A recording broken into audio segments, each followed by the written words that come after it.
So we are just waiting for Alexandra for a minute, and I guess we can start.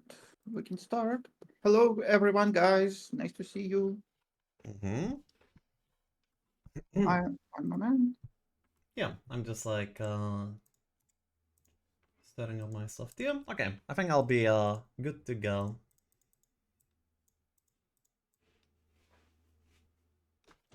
So many people. It's so great. Oh my god. uh Almost a thousand as I see.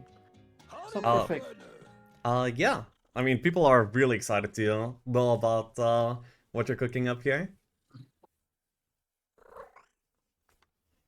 All right, so we're starting at 6, but I definitely uh wanna say everyone hello and hi. Mm-hmm. You just are great. You just are just perfect, and thank you for your great invitation, and thank you for your great support and great expectations for our game. Uh, Uh, yeah, my pleasure. I mean, it's really awesome that you do work a lot with the community, and yeah, it's gonna be a. I mean, we're all like just really excited to know like as much as we possibly can about the game. So yeah, our pleasure. yes, it's actually our main goal to work with the community, to work with you guys. As we said many times, we're working for you, and we Hello. definitely want to make the game together, great game together. Hopefully. Hello. Okay, we have Alexandra on the board. It's great, just great.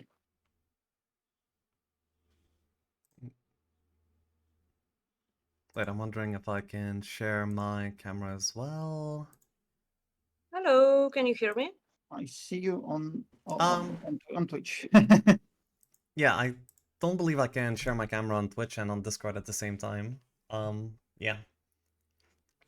Uh, Can Yeah, on yeah, stream, Alexandra, we can hear on you stream well. already, I guess. Mm-hmm. I guess 1 minute to wait. Oh, nice kitten. Mm-hmm. My cute, adorable Luna.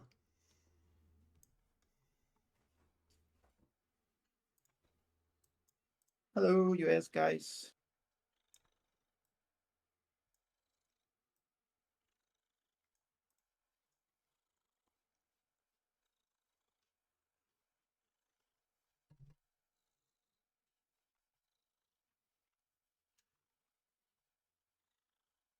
Oh my God, so many people.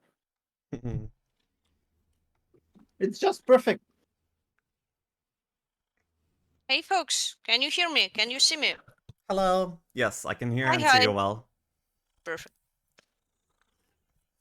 You cannot imagine, guys, how happy we are to share with you our goals and all our information about the project. How because for a few years, as we probably heard, the game was in the development for around almost 4 years already. We tried to keep it secret. And even though, as we told you before, we talked a lot with the community, but it's especially great to talk now with a huge audience. And thank you again for the great support and for the great help for our project. It's so touchy. It's so great. And of course, if you want to support us, please, if possible, if we can ask you, please add the game to the our project Heroes of Might and Magic Olden to the wishlist on Steam. You will help. It's free. You will help us a lot as well. Thank you. Okay, we'll be doing that. Don't think I clicked that either, but yeah, we'll do.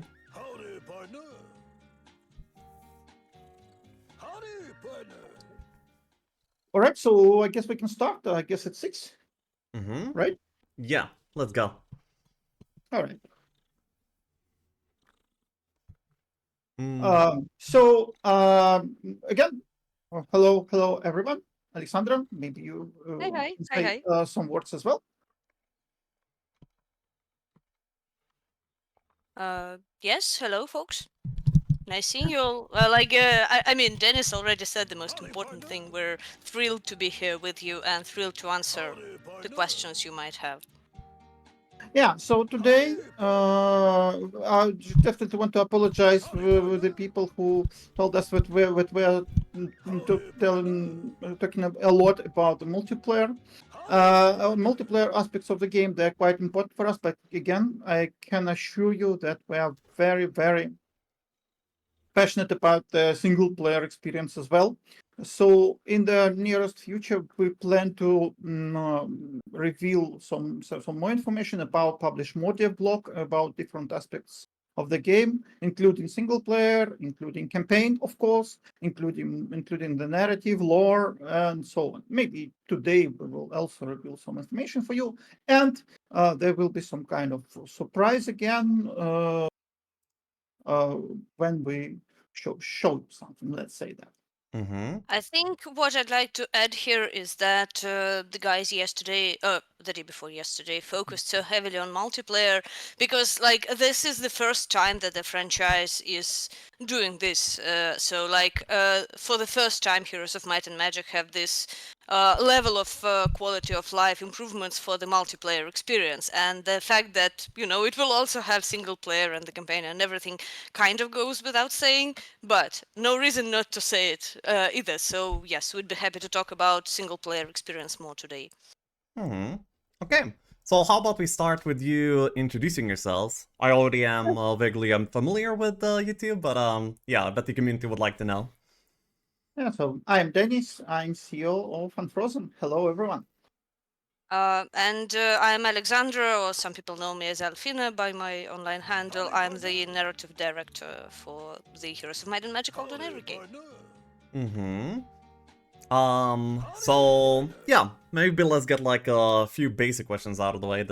So when is Olden Era set to be released?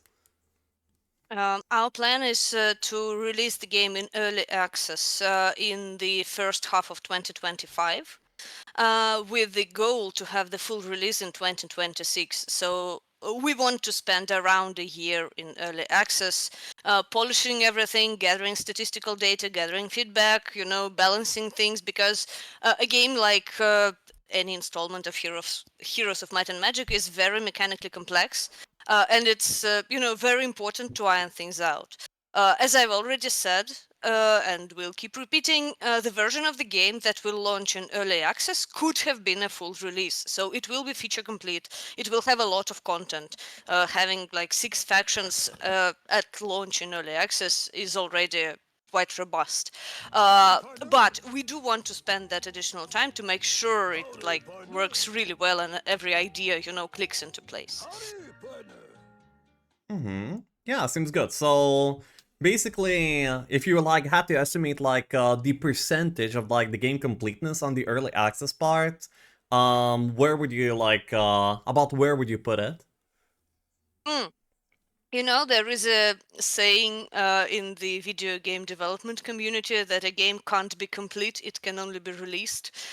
So for a strategy game, it's kind of hard to gauge what a complete game is in that, you can always come up with one more faction, for example. So when was a game like Stellaris complete? When was a game like Civilization complete? But what I can tell you is that, for example, the single player campaign, the first act that will release in early access, will be like 1/4, maybe 1/3, but more likely 1/4 of the whole experience. In terms of factions, 6 factions hopefully will be enough to cover all bases in terms of basic lore and in terms of play style. So like you'll have like factions for each basic type of approach to this kind of game, but there's nothing preventing us from releasing. I would rather not commit to saying certain numbers, but we could definitely release a lot more factions if an opportunity arises, if there is demand from the community. I actually remember someone on Discord asking if the lore allows for more factions, and I can assure you that it does, because Jedami is an existing continent and it's actually very unique and interesting, so there are a lot of venues to explore there. But again, in terms of features, you will have a game that is very playable and robust. I don't know, like, maybe Dennis would like something to add here. No, no, I guess we can proceed. Hmm. Then yeah, I think I got to like personally know the game and the development process quite a bit like while I was in Serbo with you guys. So I think I'm gonna be like mostly just picking up and asking questions that Chad has. So there's already like quite a few. There's probably gonna be like more coming, and I will just like yeah, be firing them away. So somebody is Sounds great. interested, yeah. Will the game require a permanent internet connection to be played? Well, we definitely feel that the game should be accessible to everyone. So I definitely can confirm that the game will not require a permanent internet connection for the single player. There will be some kind of anti-cheat system for multiplayer as well, of course, as usual. But for the single player mod, you will definitely be able to play on your own PC without in offline mode without any problems. Everyone running on your computer. Okay, that is awesome. And that was actually the decision which we made in the beginning of the development process because people are asked, especially asked about it because not everyone have great internet connection. People don't like, sometimes people don't like such games. And it's also tradition for the heroes. So yes, a single player campaign, of course, it will be offline. Hmm. Then somebody who's also interested, how many people are currently in the development team? So when we started Eratus, we started as um, a small team, from indie team. I guess Eratus was made around the team around 10 people, and we started to growing up. So for now, we have a bit less than 50 people, uh, from 50 people from different countries around the world, and we are pretty happy about that. Hmm. Yeah, I suppose we should also mention that obviously the publisher supports us with some venues like making cinematics, making localization stuff like that. For game developers, it's traditional practice, so it goes without saying. But I thought that maybe not everyone knows it, so I should mention it. So, like, we have an external team making a cinematic movie for the game, for example. Hmm. Then yeah. Um People are also very interested, probably because of the intellectual property holders. How are you planning to monetize the game? So it's mostly the question. First of all, it's mostly the question to our publisher, our great colleagues from Ubisoft.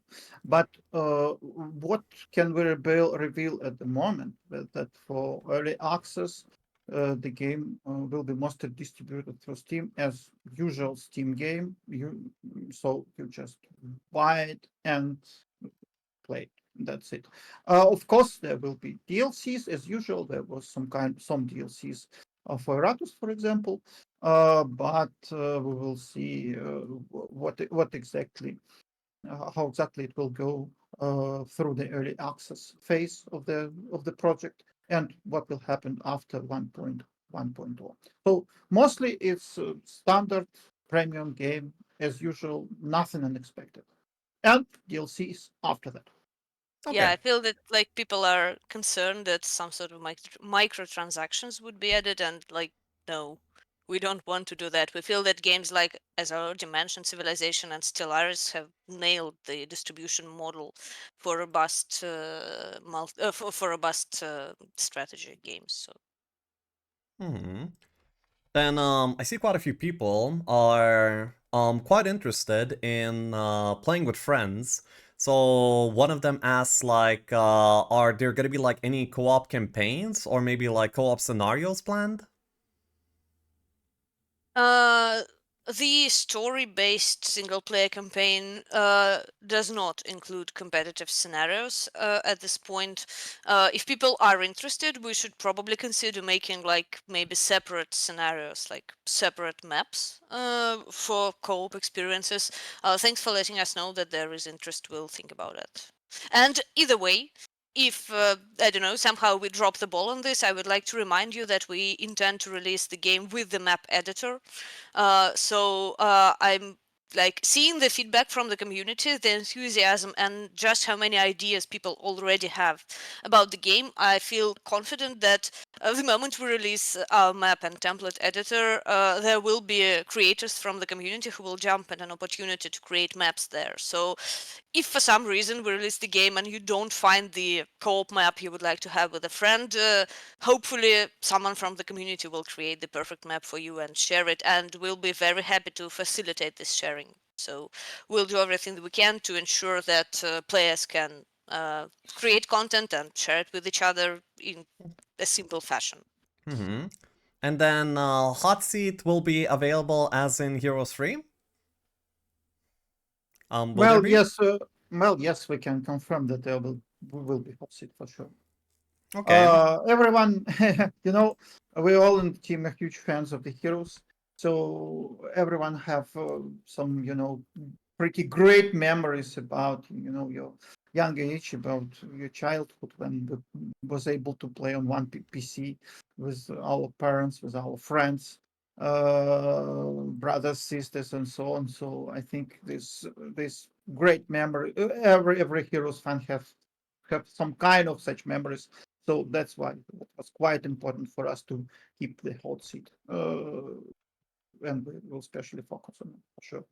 Mm-hmm.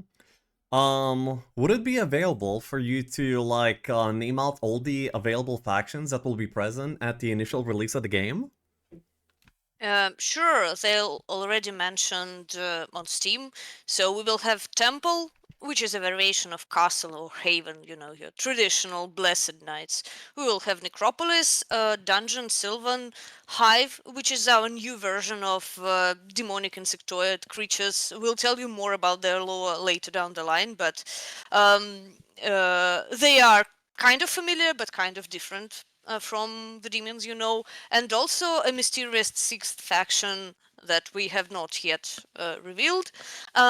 These are the factions that will launch with in early access. We hope to release more even during early access, so pre future DLCs, but nothing confirmed yet. But like, just also, I should mention that there will be neutral creatures, of course, at launch in the game. So the units are not just limited to faction units. And again, these are just the factions we want to start with. Mm-hmm. Then somebody is interested in, will the factions have specific mechanics? They listed examples such as Heroes 5, Dwarves and Runes, Academy and Artifacts and such.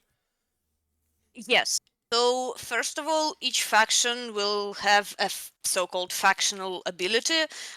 We are all familiar with like Necropolis and Necromancy in Heroes 3. So Necromancer heroes had this unique skill that allowed them to raise armies, and we will also have this for each faction. So each faction will have a unique way to interact with either creatures on the battlefield or economy. It will be different for each of them. And that's one aspect. The other aspect is that each faction also has a theme in gameplay. So, for example, for Temple, the theme is buffs. Their tier 7 creature has a passive ability that allows them to copy all buffs cast on their allies. So whenever you buff your Griffin, for example, if you have a tier 7 unit on the field, it will also buff itself. So, like 2 for the price of 1, which makes all allied magic that buffs creatures more powerful and more important, and all units that can buff themselves or each other more important and more useful. So you can gear this whole strategy around buffs. And this is not a factional ability. This is a theme for the faction. So you might find like a neutral creature that also can buff itself, for example, and like add it to your roster, and it will help out if you choose to rely on this strategy. We are working we are working on making sure that each faction feels different, and Oh? Okay. Alexandra will come back soon, I guess. I will pick some. Do you mind if I pick some from the chat? Oh yeah, definitely. The Feel question free. was in the chat. So the question was, did you play Heroes of Might and Magic prior to developing the game? If so, what is your favorite faction? So obviously yes. So yeah, we're in the team. We're huge fans of Heroes of Might and Magic. Personally, I started to play Heroes of Might and Magic in my childhood, and I actually started with King's Bounty 1. And then after that, there was first Heroes, second Heroes, third Heroes, and so on. So yeah, and in our team, we have everyone, almost everyone, just a huge fans of the series.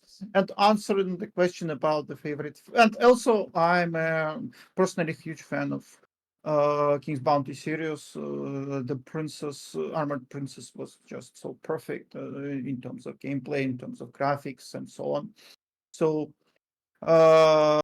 yeah, I guess Alexandra phrased it a bit elegant, let's say that. So yeah, Armored Princess was perfect, and actually mm, the gameplay, especially the combat was so nice, so smooth, because there was, as you remember, there was magic and hero abilities and a lot of unit abilities, which made every single battle just so different. A lot of units also. And answering the question about the favorite factions, for Heroes 2, I guess my favorite faction was Warlock, of course, because of the dragons. And yeah, exactly. It was so old. And for Heroes 3, I guess for obvious reason, it was Necromancer, of course. And actually, it's actually the secret. The Eratus game was partially inspired by the Necromancer castle of Heroes 3.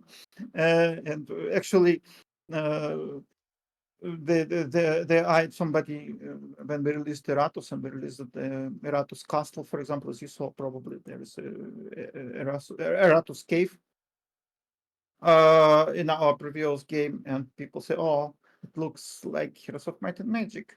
Would be really great if you people will pick up this idea. So Mm-hmm. I think it's like probably a very fan favorite question. Like everybody wants to know. I'm not sure if you can share much of it right now, but will Paul F. Anthony Romero do a comeback for the Heroes of Might and Magic series? I guess Alexandra is here. Say Yeah, something. yeah. I apologize. For some inexplicable reason, my notebook just decided to reload, but I'm back with you guys. Sorry. Anyway, regarding the music, so as I've already mentioned, these big aspects of the game's presentation are in the hands of the publisher. So it's Ubisoft to help us out with like the big names, the big cinematics, and stuff like that. What I can tell you at this moment is that just like the story and the gameplay and like the even the interactive buildings on the map in the game feature elements of old and new, we like to mix the old and the new in this game. Um, it will be the same with the soundtrack. So you will hear some familiar tunes and you will hear something new as well. And this is all that I can share for now, but stay tuned. We will definitely let you know more at some point down the line.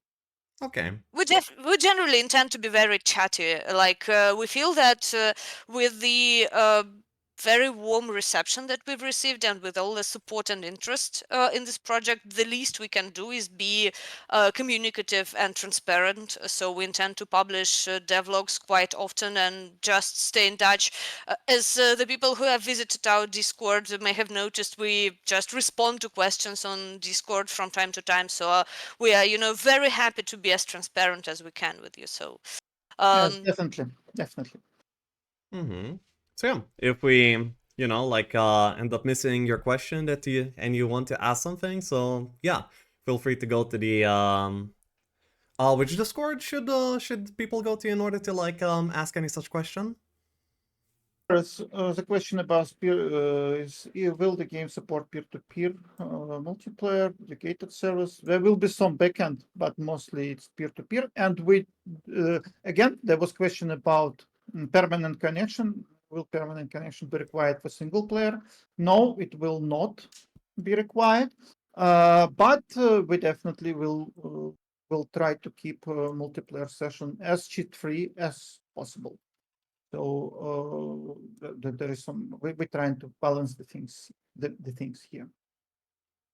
Mm-hmm. As for the our Discord, Oh, the I one got it. that we follow, I'll send the link in chat if that's acceptable. Yeah, Yeah, somebody guys, already please. posted. Yeah, somebody already posted the link in Oh, chat, and I okay, already added perfect, it as a perfect. command. So that's gonna be like available for anyone that wants to do that. Yeah, Okay, please, guys, thank you. join because we're talking a lot in Discord and answering a lot of questions here. As Alexandra said, we're trying to be, as you see, we're trying to be as transparent as possible. Of course, we will reveal the information slowly. We're not trying we're trying to not spoil everything because it will be too boring to reveal everything from the first days because we have the road to the early access and definitely need to keep something a secret. But we will try to share as much information as possible and discuss it, the aspect of the game with the community, because it's impossible, as we said many times, it's impossible to make the game without the community involved. Mm-hmm. Somebody is interested in artifact sets.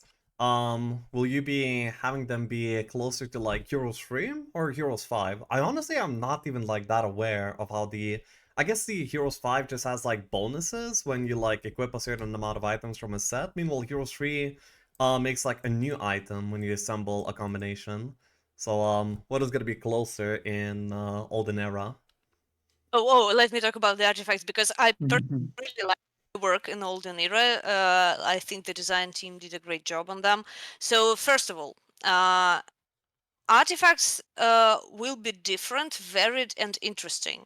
So while there will be simpler artifacts that just grant you like +3 offense and that's that, +3 attack, whatever. There will also be artifacts that can change the way the game plays on the battlefield. Like I don't know, they make buffs last longer. That may sound like a simple change, but we feel that can influence things, like artifacts that grant additional initiative to your creatures, or like +3 health. It's important for low tier creatures, stuff like that. So lots of varied effects that may sometimes have like a big bonus and a small minus, lots of things. Secondly, artifacts can be a lot of them can be combined into sets, but not combined like in Armageddon's Blade, so you don't have to lock them in. They belong to sets a la Diablo. So there can be a set which has like 6 artifacts, for example. And if you have all 6, you get a cool, huge bonus. But if you only have 3, you get half a bonus. So that allows the player to mix and match sets. So we don't have, because the thing about combinable artifacts in Armageddon's Blade was that you have to really commit to this thing, and we want players to experiment, to mix and match. And also the third cool aspect is that artifacts are upgradable. So sometimes you can maybe find a lower level artifact, but commit to upgrading it with a unique resource that we'll again tell you more about later. But like you can invest in an artifact and make it stronger. There even are legendary artifact like a legendary sword that can be upgraded indefinitely, and I really feel that it will be the basis for some broken builds. Like we'll obviously see how it plays, but so that's another very interesting, in my opinion, venue of experimenting with your hero building, because like maybe you don't want to look, maybe you want to look for a set that fits your strategy, maybe you want to look for like half of one set and half of another, and maybe you want to grab an artifact and just commit to upgrading it, for example, and just, I don't know, make your defense super powerful, for example. So lots of this is another one of examples of our general approach to the game, because the character doll is very traditional. You will all recognize it. You open the hero screen and you will see like all the slots, for the headgear, the torso, the left hand, the right hand. It's all very recognizable. But we took the system that we really loved from the previous installments and looked for ways to make it deeper and a bit more complex while staying familiar and faithful to the original. Okay, that's very awesome. Then I think this is an interesting question. I'm kind of wondering too. Somebody asked about the balancing of the game, and more so about like the meta approach of it. Like in Heroes of Might and Magic 3, I would say there is like kind of winner factions and loser factions. And yeah, they're like not really balanced when compared to each other.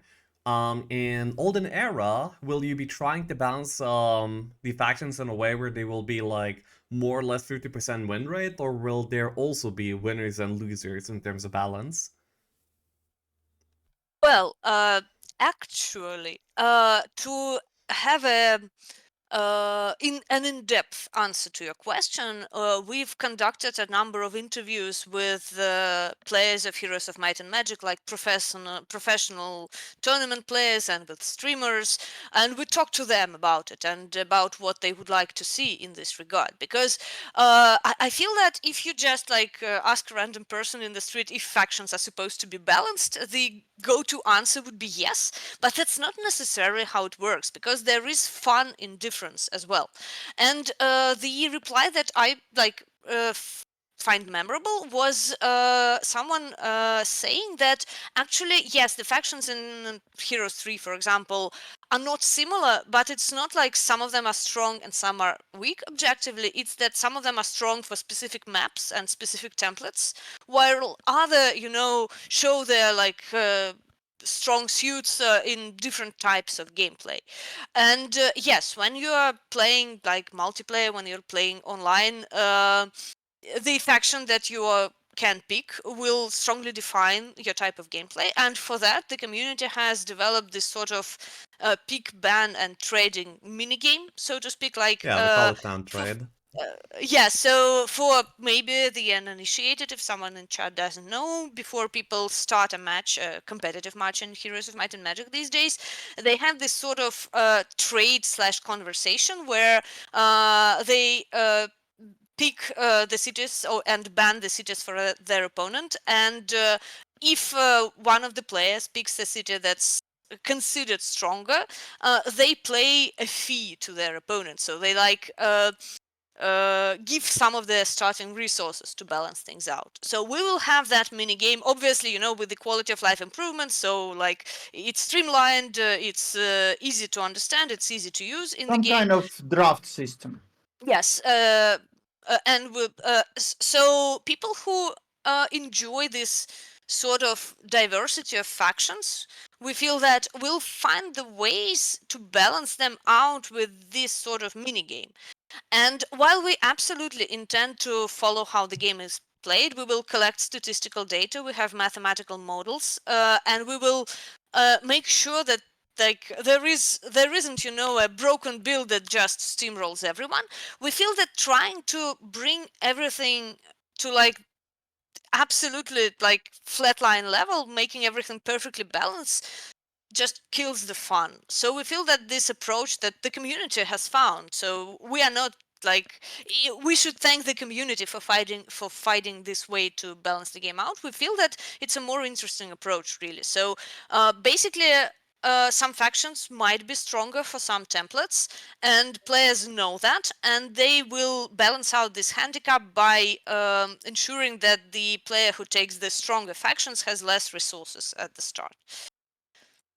At least Yeah. that's our current approach, but I should also add that this is why we need early access. We will follow how the game is played, we will collect data, we will listen to feedback, and like if something doesn't work, fair enough, we'll try a different approach. Yeah, so it's the things which are actually planned, but we will see how it goes based on the users' feedback. For now, it's will be some kind of draft system. We will definitely reveal the information about this draft system in the future. the UIs are already working and most of the stuff already working, but testing this feature properly will require a lot of feedback from you guys. So hopefully in the future we will release some kind of devlog, and also they will definitely show you how it works. Also, as Alexandra said, we have a lot of experience of people in the team and game design team who are actually have experience in balancing some even huge MMORPG.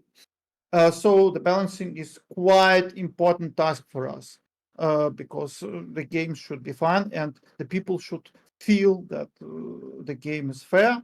Of course, we definitely don't want to kill the fun, and the game should be not be too balanced. Let's say that, but collecting the statistics and this and using our mathematical model to balance the game, we definitely will help with this. And so, concluding everything, there will be draft system, and there will be constant updates and constant constant balancing patches. Uh, we have a lot of experience about it with Eratus, so I guess we will succeed here as well. Hmm. So it's one of the top priorities. It's quite important to keep the Okay. game alive, to keep the game popular. And also, Awesome. people somehow like when developers from time to time publish these balanced patches, because it's also quite fun when they feel that meta is constantly changing. Because if you have the same meta all the time, after all, it's not chess. If you have the same meta all the time, soon the game became a bit repetitive and boring when all matches are the same. So Yeah, I agree. Yeah, chess should have fog of war or whatever. Yeah. exactly, It's just funny to exactly. Hmm. Awesome. Yeah, I'll abbreviate a few questions here into one. People are wondering about the abilities that the units are going to be having. Like one person asked, like, will there like be any chance abilities, or will they all like be like more or less deterministic? Um, and there some are also wondering, will there be units that will be able to cast multiple spells, like a choice of spells, like in Heroes 5? So yeah, could you like just introduce us to like the design philosophy for like abilities of units? Um, Absolutely. In terms of probabilistic abilities, we don't have them at this moment. That was one of the questions that we asked, like the streamers and the players, in our in-depth interviews. We wanted to know if people like really feel strongly about them, and honestly, it didn't seem that way. So you always have the fact that most units deal probabilistic damage. So they have minimal damage and maximum damage, and that is very crucial.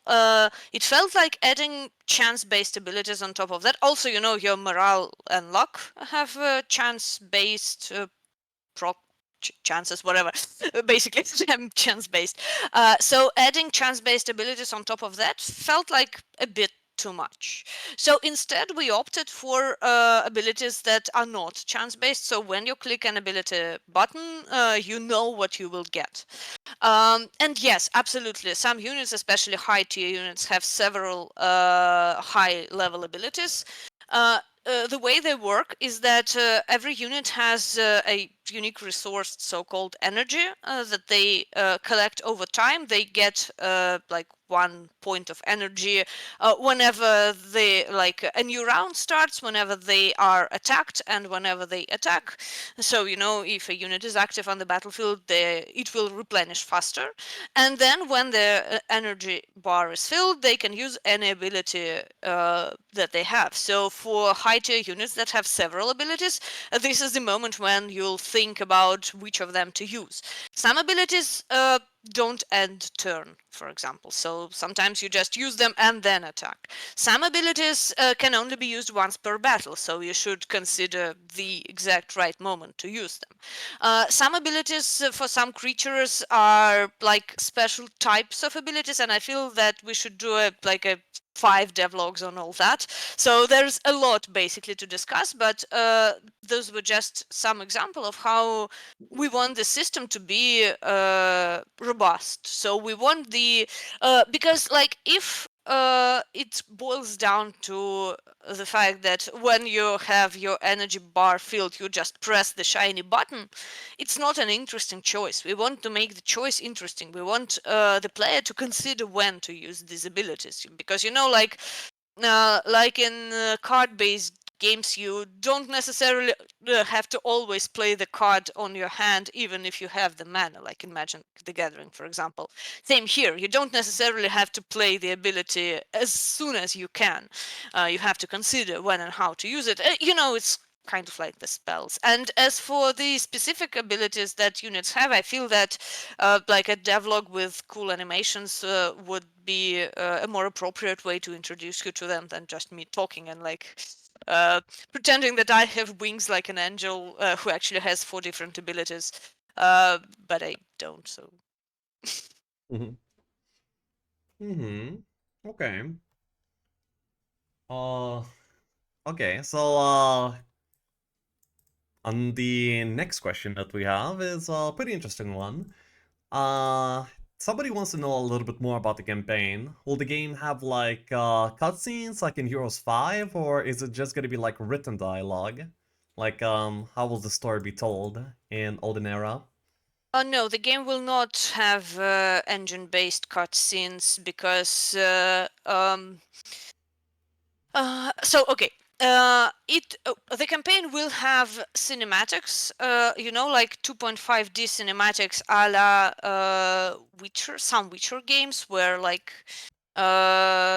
you have painted pictures playing some action.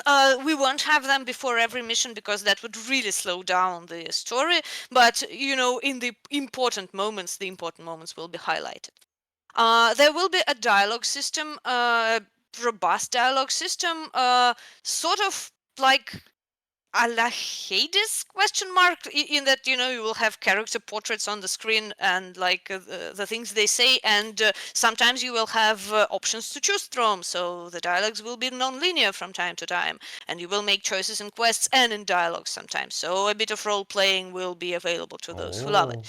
And hopefully, while it's maybe not as cinematic as in-engine cutscenes or whatever, I honestly feel that this sort of dialogue presentation is enough to immerse the player in the story, because they focus the characters because you have huge, no, big character portraits on the screen.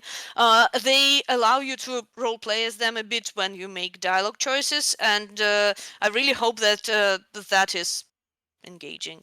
And for the big moments, we'll have this 2.5D cinematics. You already saw that's just a smallest part of the from the cinematic video in our trailer, actually, when you have Griffin who flies with Armageddon. Yeah, but that's the big cinematic. The campaign will feature. Phoenix, Uh, sorry, Phoenix. yeah. No. I just meant that. Yeah, we will also have this like cool 3D cinematic as well, but the campaign will feature 2.5D cinematics between the missions. But still, cool cartoons. Okay, I like that. Okay, so let's go back to PvP. Somebody's wondering, how will the rating system work in PvP matches? Can you talk some about that? Well, it will be standard ranking system. There will be leagues, for example, Copper League, Golden League, Platinum League, like in games like close to games like StarCraft, how it works in games like StarCraft, League of Legends, Hearthstone, and so on. So we will be able to clean up to your league, defeating the more and more strongest opponents in PvP. And the whole ranking system and matchmaking will be separated in each gameplay mode: arena, classic mode with 10 heroes, and one hero mode. Mm-hmm. So they will separate it. Yeah, sounds good. Uh, then somebody is wondering, yeah, very specific question. they're wondering about the water battles. Will there be any unique mechanics about in water battles? They're saying like maybe fall out of a ship or changing the terrain, something like that. Well, everything about water. It's quite important aspect for the game. We will definitely, and it worked quite well in Heroes 2 and Heroes 3 and later. But this feature is require a lot of resources to implement. So we will definitely implement it, but later after the early access, close to 1.0 version. Hmm. That's all I can say about it at the moment. Yeah, okay. I see like a very interesting question. So they're saying the game will be rebalanced a lot in the future. How would it affect single player? Will there be two different stat sets in such a case? Yeah, because I imagine like the campaign will be balanced like at a certain time, and then like some certain changes will probably be coming that might affect the campaign. So will you maybe like make a different balance set for campaign? Or will you always like be looking back for the balance changes to not be breaking the campaign, I guess is the question. What's the interesting question? Mhm. We can't say at the moment.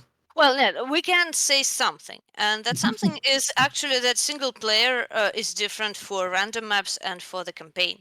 For the campaign, we already have different balancing of some things.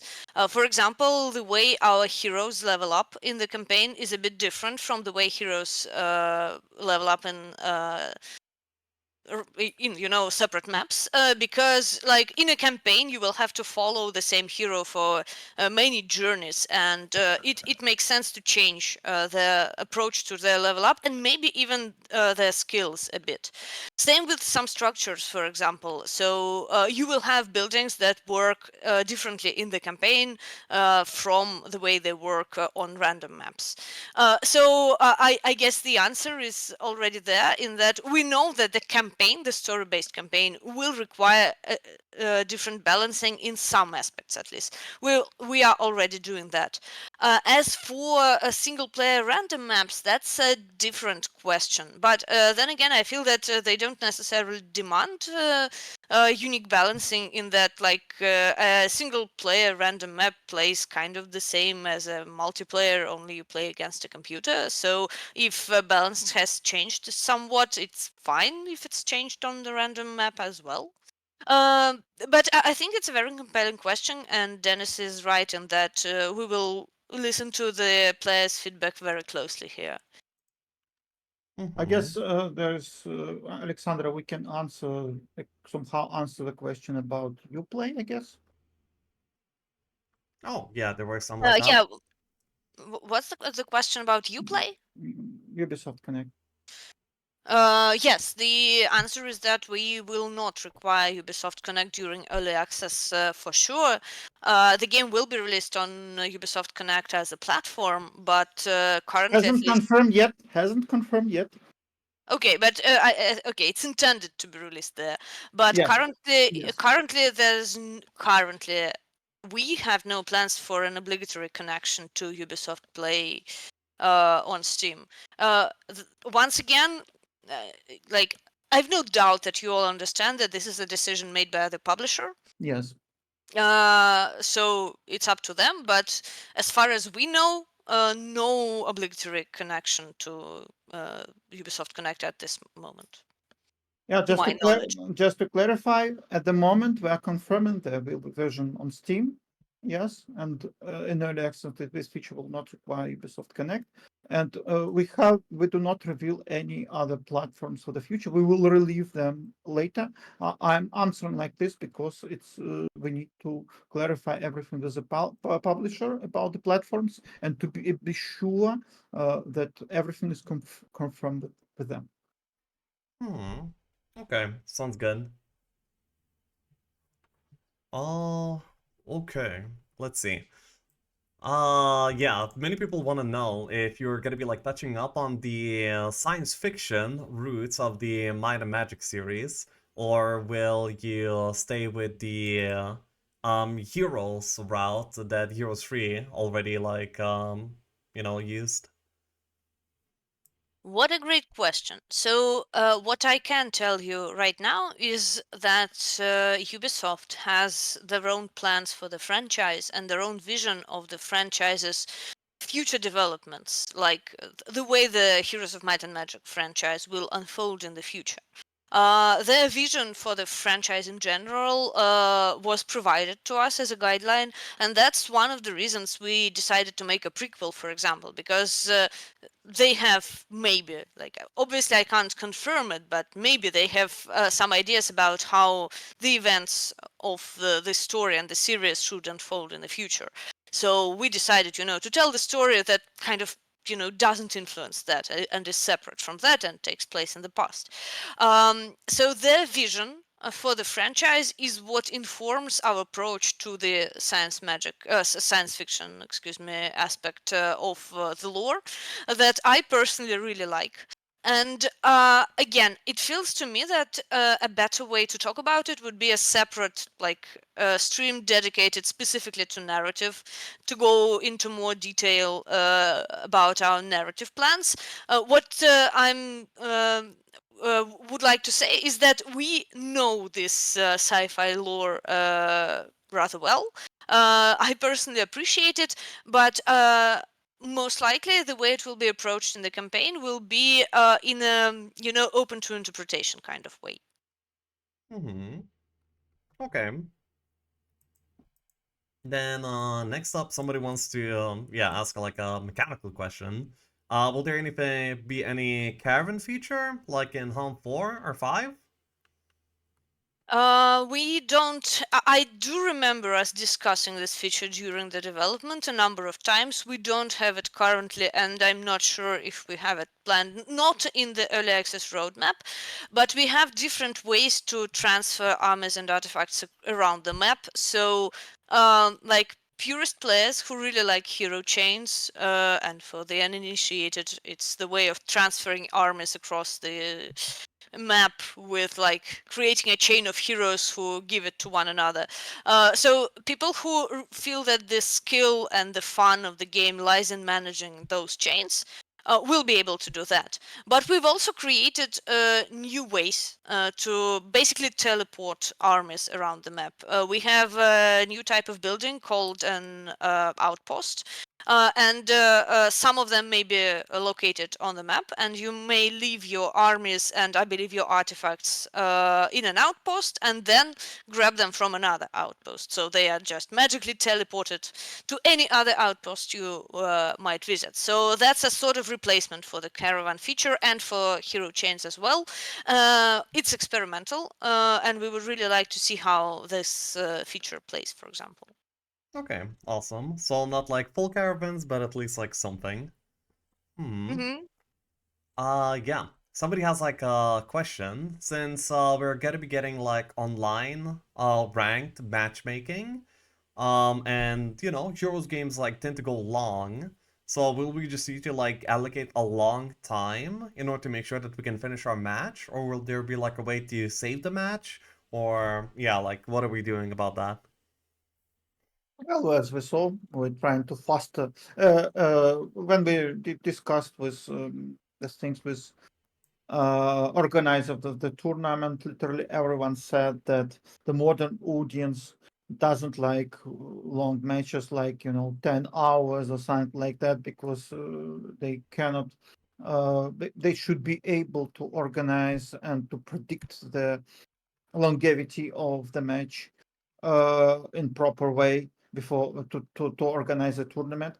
So our goal is to possibly shorten the length of the match. Again, I cannot say too much about classic mode because it's obviously will require a lot of time to play. Even though we will try to shorten it as much as possible, but for duel, for single hero mode and for arena, it's we will again we will make all our efforts to do it as short as possible. I think the longevity of the match for the modern players is close to 45 to 60 minutes, and we will see how it goes. Again, it will require a lot of feedback. How shall we do that? We will implement in-game chess timer for tactical battles, and for the last battle, of course. Also, there will be some kind of separate rules, and then we are deeply thinking about win conditions, and some elements for the how the game is generated.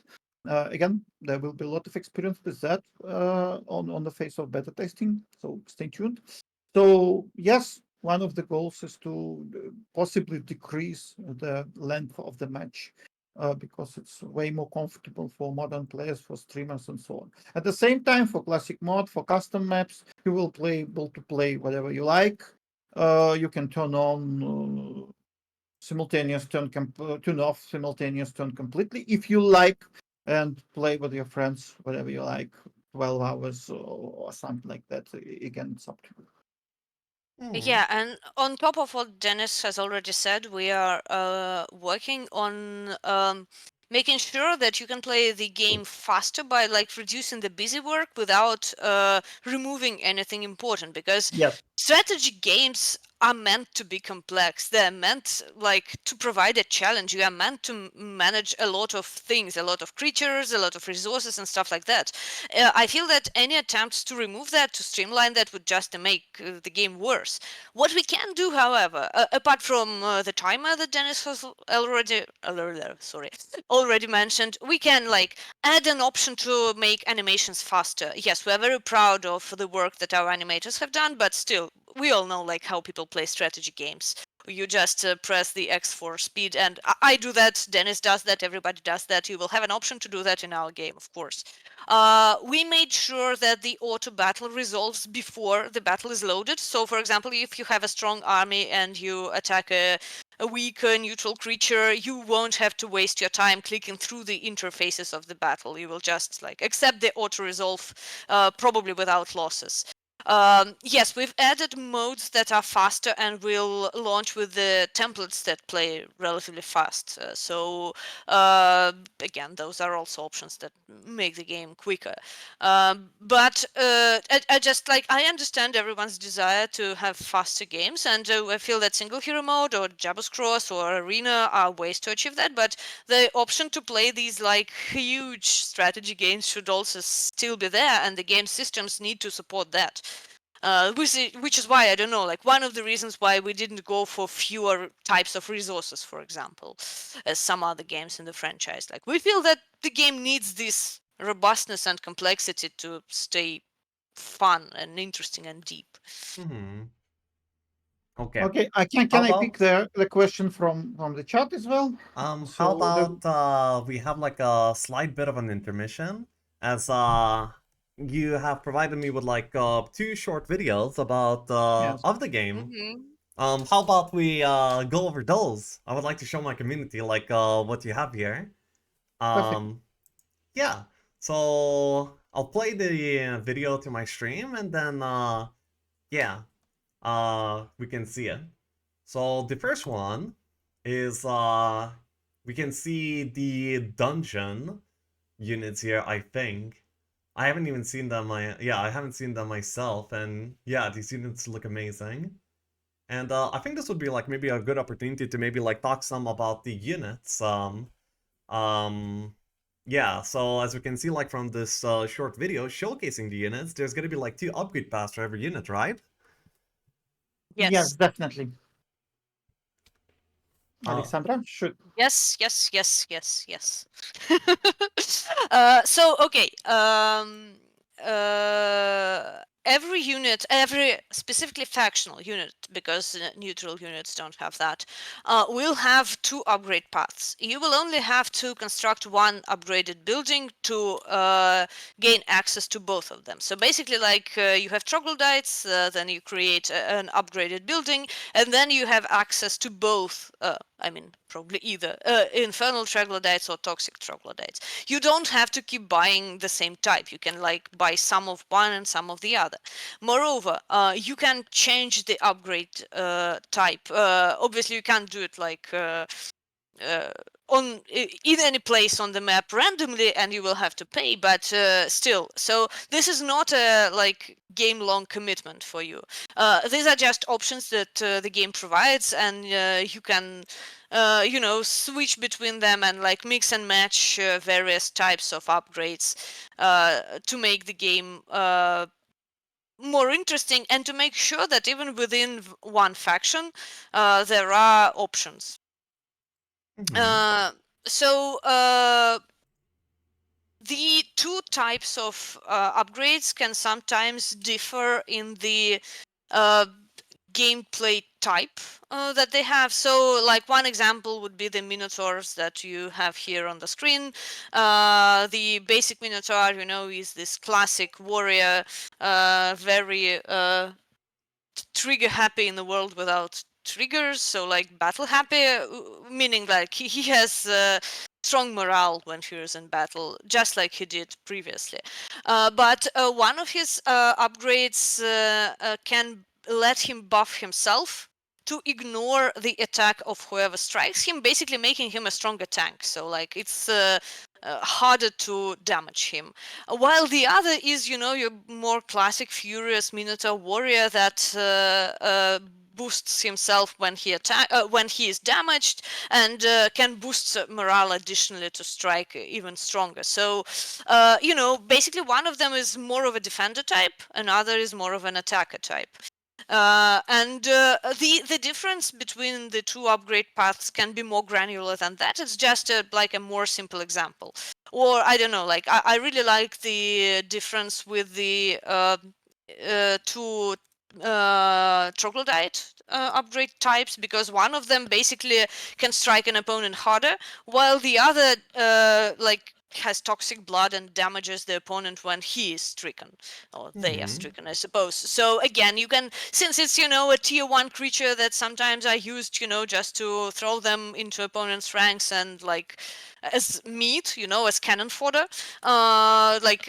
you can take one upgrade path to use them more as a classic unit stack and attack your opponents, or you can choose a different upgrade path and use them more as cannon fodder. So options to experiment with. And it's the same for every unit. So the two upgrade paths often represent two somewhat different archetypes. Okay. Yeah, that's Yeah, awesome. we definitely. Do you hear me? Yes. Hmm. Yeah, so we definitely like this feature, alternative upgrades. We definitely hope that the upgrades will be different, and they should be feel different, feel different. So it will be not some kind of blunt model. And also, as you know, this feature was partially, let's say, presented in Heroes 5 to be correct in DLC for the Heroes 5, but some people say, but we definitely want to improve this. So as you see, as you saw on the video, they have slightly different models as well, and the abilities will be different. For example, as Alexander said, we have Medusa who will be able to run and shoot on in one upgrade, and literally kite the creatures on the battlefield. All have that different ability in other upgrade, like from the creatures in stone and so on. So we definitely want it to be different, so people will be able to adapt their the gameplay style for their own feeling of the game, for their own strategy, and so on. So yes, and also yes, the abilities feels great role. That's a great role in a gameplay, because we definitely think it's make the gameplay way more deep and rich. Mhm. And if I may grab a question from chat, I see a lot of feedback on unit names. I just want to say that they're very, very temporary. So don't. Personally, I actually like albino dragons, because the idea. So because the video doesn't make it necessarily very obvious, you have, your classic black dragons, and then you have a classic upgrade, which is like shadow dragons or obsidian dragons. The name may be different, but like cooler black dragons. And then you have an alt grade, which is, the type of black dragon that grew up in a deep underground and had no access to sunlight, so they grew up with albinism. And like, we feel that this is a cool concept. Maybe the word, like, maybe we should look for a word that represents it better, and we'll think about that. So thank you for the feedback. We can see it and we can read it. Just don't like get too caught on the names that you see in this build at this point. Okay. Then let's go over to the other video that we have to share. And yeah, this video just shows off the map, the detail of the game. Yeah. Yeah, some people are already saw that, but I think it will be great to reveal it and to comment a bit. Yes, there will be. Ah, okay, shoot. Mm-hmm. So yeah, can you talk about the design philosophy of like how you're like constructing the map? Like what's important for you guys, like and such. Yeah, definitely. We definitely wanted to. It was one of the goals from the beginning to make the game, the map readable and fun and nostalgic, and we tried to catch this nostalgic feel from the old game. So you can see, you can zoom in and zoom out, and also you can pick the camera pretty high, so you will be able to see a lot on your strategic map. So, and also we are working on different types of graphic settings, so you will be able to make the game. You will be able to experiment a lot with the graphic settings. For example, you can make the game more look like more vibrant, or a bit less vibrant, or almost not sepia, but something like low to them. So you will be able to pick the settings which preferable for you, for your eyes, for your personal preferences, and so on. The same with Fog of War. As you see, there are three types of Fog of War. Some experimented ones when they are literally burning the map. I think it looks pretty fun, but at the same time, the classic black one and some experimental milky one. So pick whatever you like. We actually like this, like to give the players the opportunities to set up their play with different settings and to set up the game for themselves. Like they prefer. The same with game bindings and so on. It's not difficult to implement, so we will be able to do that.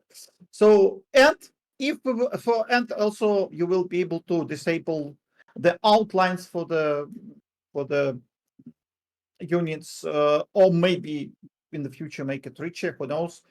If we will require to implement some additional, and people will ask us to implement some additional features for to make we will definitely consider this. Yeah. So yes.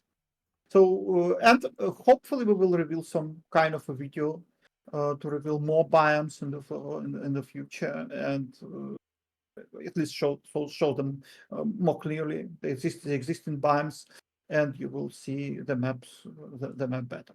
But they will not be rotated camera for the strategic map. That was our straight decision from the beginning.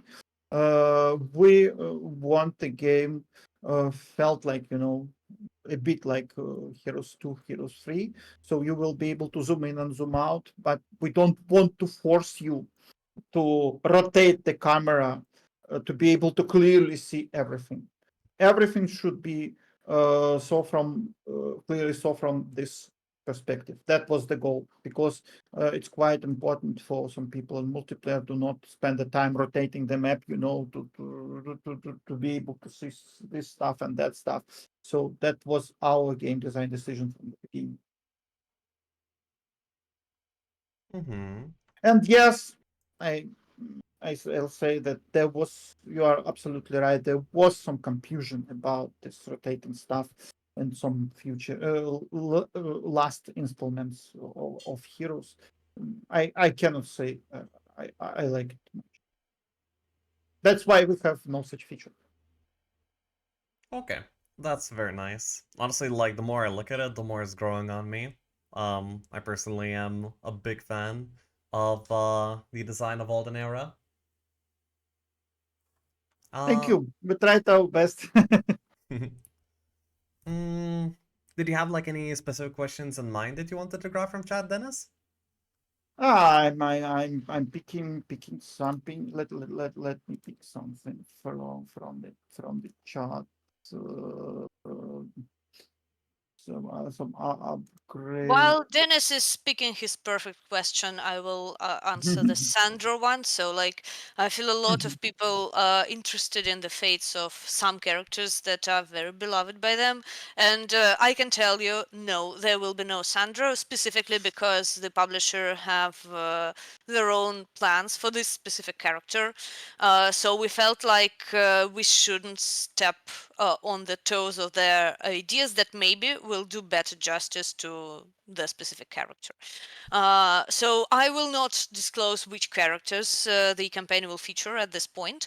What I would like to say is that probably um, is that we actually want to focus on lesser known names because there are big name heroes in the franchise and everybody knows them and everybody loves them and they've been in the spotlight for a while, but please understand that we are making a prequel and a lot of your beloved characters have not been born. And also transporting every character that people love to Jadamit just for the sake of fan service is kind of weird. Because like a lot of them have ties to other continents, and while I feel that finding interesting ways to introduce familiar characters can be done very well, and we are looking into that, we are also trying to make sure it's sensible, you know, like it makes sense for some characters to appear on Jadami but not for others. So yeah, and again, I'll be happy to tell you more on maybe some sort of stream or meeting dedicated to the narrative part, but I can deny Sandro, so like confirm the lack of Sandro. I don't know. Okay.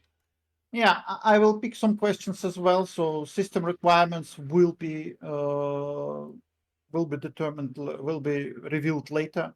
But I want to say that we are trying our best to make it as democratic as possible because obviously we cannot aim for the only for the guys who have high specs PC, and the Hero series was famous as being democratic in terms of system requirements. So yes, we will try to optimize the game, and also the visual style of the game was chosen partially for that reason because we definitely wanted to let the people with, let's say, average PC specs to have good FPS. And at the moment, I want to say that the current build of the game, even on, let's say, average PC, you have proper FPS, and we will continue the work to optimize the project. And the second question about the spectator mode, yes, it was quite important feature. Literally every streamer and tournament organizer said it is quite important. So yes, we will do our best to implement it, and obviously replace as well. It's also quite nice. We cannot say on which stage of the development it will be revealed. I just should be careful with the words, but we are working on it for sure. Mm-hmm. Okay.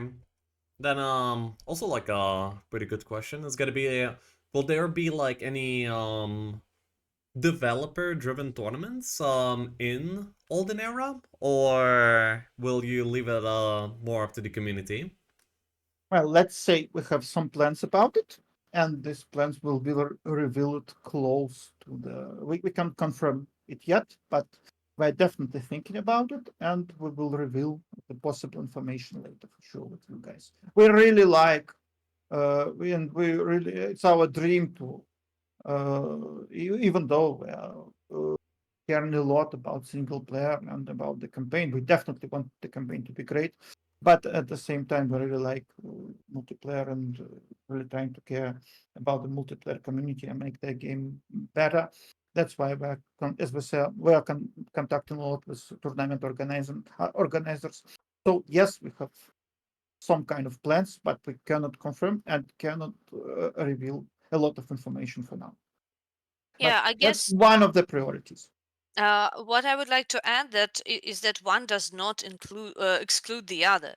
Yeah. So, like a great, hopefully, I don't know, a campaign that people love and tournament multiplayer scene are not mutually exclusive at all. Actually, we feel that Heroes of Might and Magic are such a great game mechanically. It's robust. It has a number of layers in terms of game design. So you have this exploration level and you have the economic level.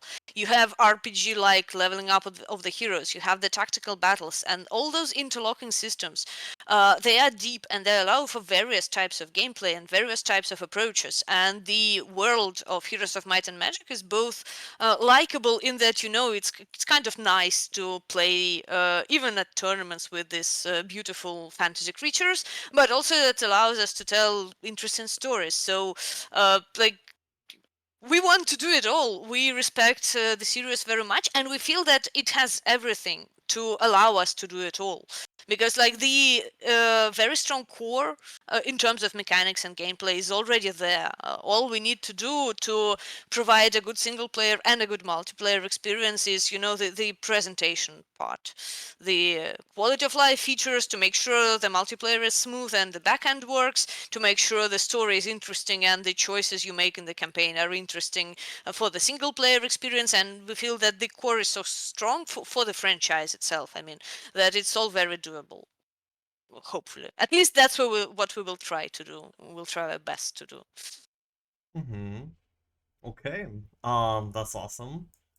Yeah, I also had a question about the adventure map spells.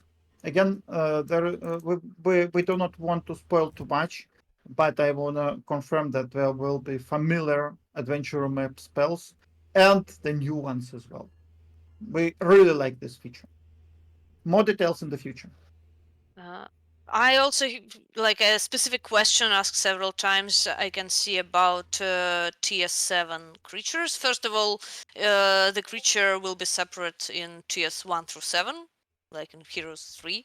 And yes, there are tier 8 creatures, neutral tier 8 creatures, like super powerful, super awesome, hard to Oh. obtain, hard to tame. But yeah. Okay. Awesome. Then About the campaign objectives, maybe Alexander, you can say something. About campaign objectives, as in, well, what Different from Heroes 3. uh We can reveal something. what we are doing, what we are trying to ensure is that the campaign is interesting both in terms of story and in terms of gameplay. So on the one hand, I've already mentioned that the campaign is non-linear. You will be able to make choices. You will be able to select a hero. So different heroes will have different options on the map that they are exploring and in the mission that they are completing. Again, this is all like narrative non-linearity. But on the other hand, we also want to make sure that maps are different genre-wise. So you will have exploration maps where, like, you don't have an opposing hero and an opposing castle, and you just need to follow the story on the map, fight neutral creatures, or maybe obtain a certain amount of resources, do stuff like that. More like adventure type for the people who like exploration and when it fits the story, of course. You will have dual type maps where you clash with an opposing hero controlled by AI, and you will also have maps with unique win conditions or unique story choice driven win conditions, so to speak. So basically, it's not always that you necessarily have to defeat an opponent to complete your narrative mission on a specific map. I think that's all I would like to say for now, because again, speaking in more detail would be just, I would do it more justice if I can talk about it like with examples and with specific details. But we are making sure and doing all we can to make the campaign varied. Mm-hmm. Okay. Uh. Will players be able to create their own campaigns or only single scenarios? Unfortunately, since the campaign is like the so we have the specific overworld map, for example, where the events of the campaign unfold, where you select the missions, and it is currently created as a fixed thing. So we don't have a campaign editor. We have a map editor for separate scenarios. As with everything else, if we feel that there is a strong demand for that, we will look into it. But currently, we don't have a campaign editor, and we don't have plans for it. Okay. Very nice. Will the game be available for Mac users, by the way? I mean, will the Uh, yeah. we cannot confirm any new platforms without consulting Ubisoft. Sorry, guys. All I can say that our previous game, Eratos Lord of the Dead, had Mac support, but it's not the promise. So again, every new platform will be confirmed separately in the future. Okay. How long the game has been in development? We've started working on it in 2020. We've approached Ubisoft in 2021 with a demo that was already, well, obviously not feature complete, but representative. So it was like a vertical slice that showcased our vision, and that's when they accepted us on board. So it's like 4 years, around 4 years. And we especially want to thank Ubisoft and especially brand team for a lot of creative freedom that were provided for us for our project. Yeah, absolutely. Awesome. Another question that we had was, is it true that some of your employees previously worked at Nival, the creators of On 5? Who knows? Probably. Hmm. Okay. Wait. Did I? There will be heads in the game. Ah. I'm afraid I cannot confirm that yet about the heads. Probably no. Hmm. Okay. Yeah, What? physical collector's edition. Oh, it's definitely too early to discuss this. As you see, I'm a big fan of this, and I definitely want to have the another one in my collection. But again, it will be confirmed in the future, and probably will dependent on the commercial success of the game. But I cannot confirm anything about it this yet as well. So maybe there will be some information on this in the future. We personally, I definitely hope, but who knows? Okay.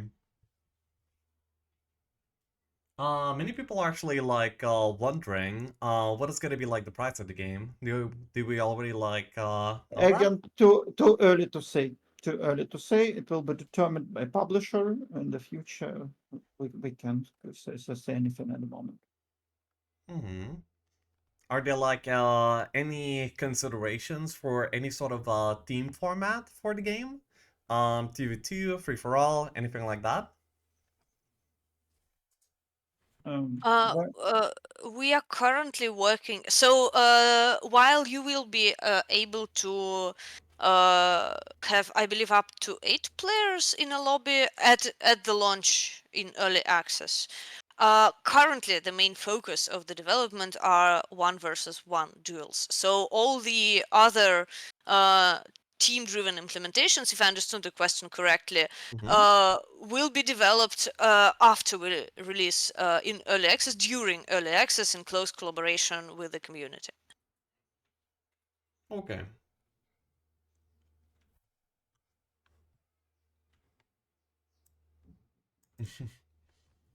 well, about the release date, you can definitely can add the game in wishlist right now.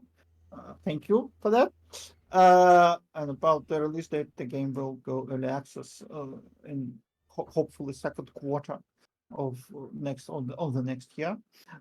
And we're definitely thinking about some kind of testing, some kind of demo, but we will reveal this information in the future because it's quite important to collect the feedback, the feedback from the people first. Mm-hmm. Okay. But now you can sign in our Discord server, join our Discord server, and to sign to some kind of waiting list for the beta. So hopefully we will be able to reveal this information later on. Mm-hmm.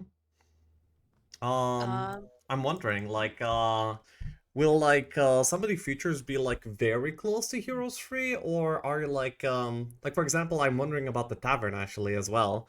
Whenever you cycle heroes in a tavern in Heroes of Mana Magic 3, you can actually get like ghosted heroes that end up having like 2000 moves. Features like this, will they be like implemented in Olden era as well, or is it or will that like not be the case? uh, so depends on the feature, I guess, is the answer. So for the tavern specifically, it generally works like in Heroes 3, but we've added one cool thing. Uh, when you open the tavern at first, you have the option of two heroes, and like in Heroes 3, the first two heroes that you can buy come with an army, and the rest come with a single unit until the end of the week. But there is actually a third hidden slot at the tavern for a hero you have lost. So if you have either lost a hero that you want to keep, or if you are using that strategy where, to teleport back to your castle, you are deliberately attacking a neutral army and then killing your main hero because then you can buy them back from the tavern, they will actually fill this third slot. So they won't be accidentally replaced. When a new week starts, they won't accidentally replace another hero that you might have plans for. So, we've kept some community-driven strategies in mind when considering which features to add specifically to Tavern, for example. And but this works also like as our general approach to how systems in the game works, and like how to not change but update some features and some mechanics. Okay, yeah, that's really awesome.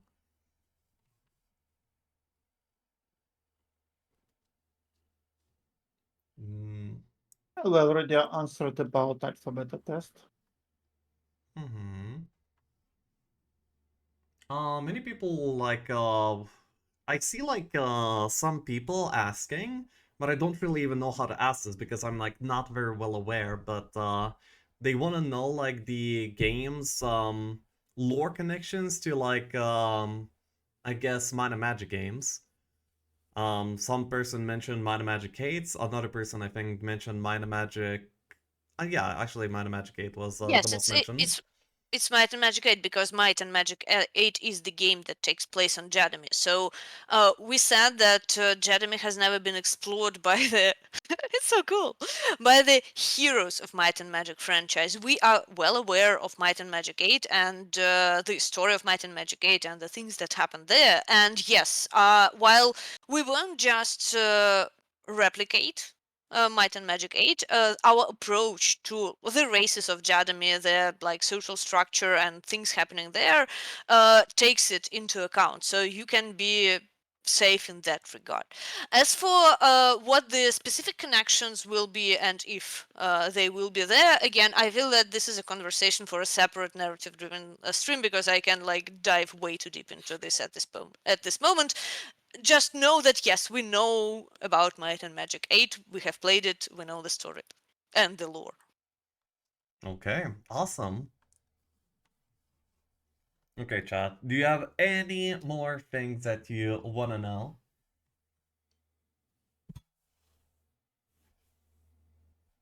Um, There will be a lot of dragon types in the game for sure.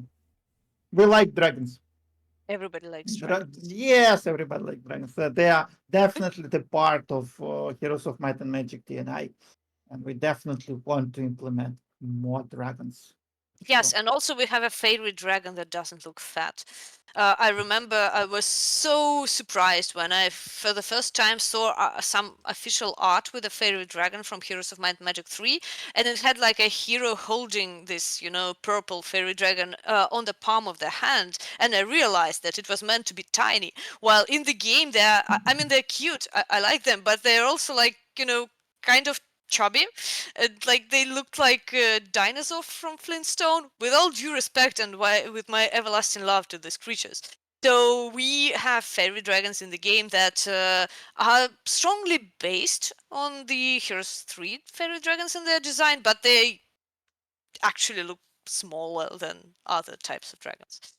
Which is to say, we will have a lot of different dragons in the game, not just your super like basic classic types.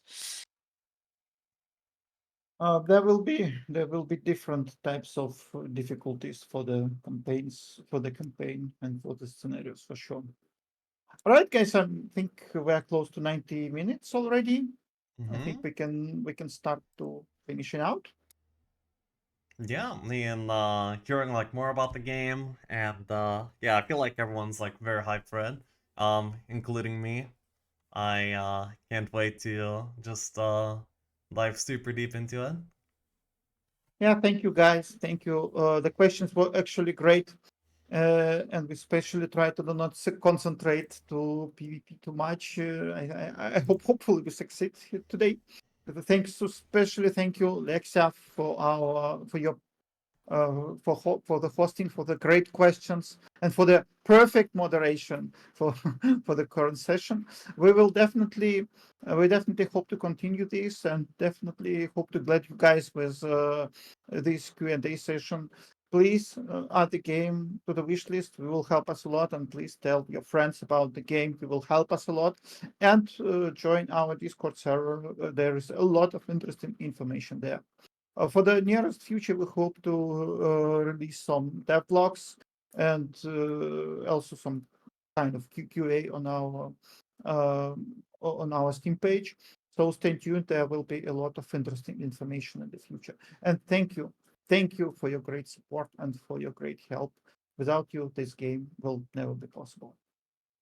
Yes, and thanks very much to chat for their questions. I really like them. I always like it's very enjoyable to see people ask very specific questions, like will you have this specific type of unit or tier of unit or whatever, because these are exactly the types of questions we've been asking ourselves during the development, and it feels really nice to talk, the same language and to finally have an opportunity to talk about how we came to these decisions and why we made them. So thank you very much for your interest.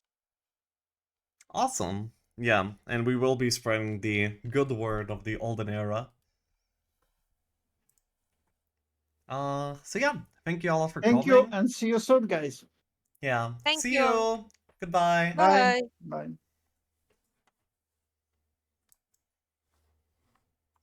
Wow. Well, that was awesome. Damn, we got to learn quite a bit here. Hope you guys enjoyed. Very nice. They were Giga-chan. They were Giga-chan. Uh, can't wait to play it. Same. I mean, look at it. It's beautiful. I mean, I can barely see it, Wayne. There's like different types of fog of wars. Like everything just feels like very, very fluent, by the way. Uh, I did do like some playtesting already on my own, since they flew me out actually, and yeah, it's like it's amazing. And even at that stage, it almost like felt like just we're ready for shipping, and then there's like still so much time for polishing everything. Yeah, I'm honestly like super hopeful. And I think it's gonna be turning out really, really great. And yeah, the number one concern, of course, for pretty much everyone that has like any sort of slightly more negative opinion is, I guess, Ubisoft. But yeah, I don't think it's actually gonna be like that much of a problem at all. And I think we'll be finally getting the Heroes 3 successor that we deserve. What is the name? Heroes 3 Olden Era is the name. So yeah. With this, I will be concluding the stream. I hope you guys enjoyed, and I will be seeing you next time. This would be a approach I hoped Warcraft 3 Reforged would have had. Well, Warcraft 3 Reforged needed like to do so little to be so good. Like, Madge. But anyway, that's a whole nother different subject. So, yes, at Lekshav, yes. Nah, but maybe I'll hit. I mean, yeah, we'll see.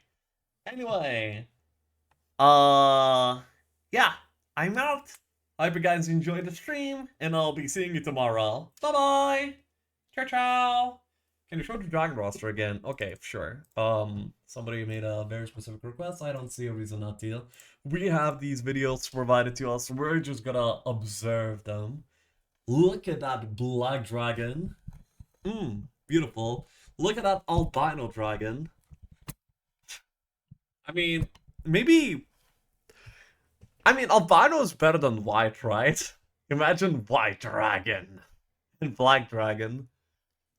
It would necessarily need a certain type of balancing, right?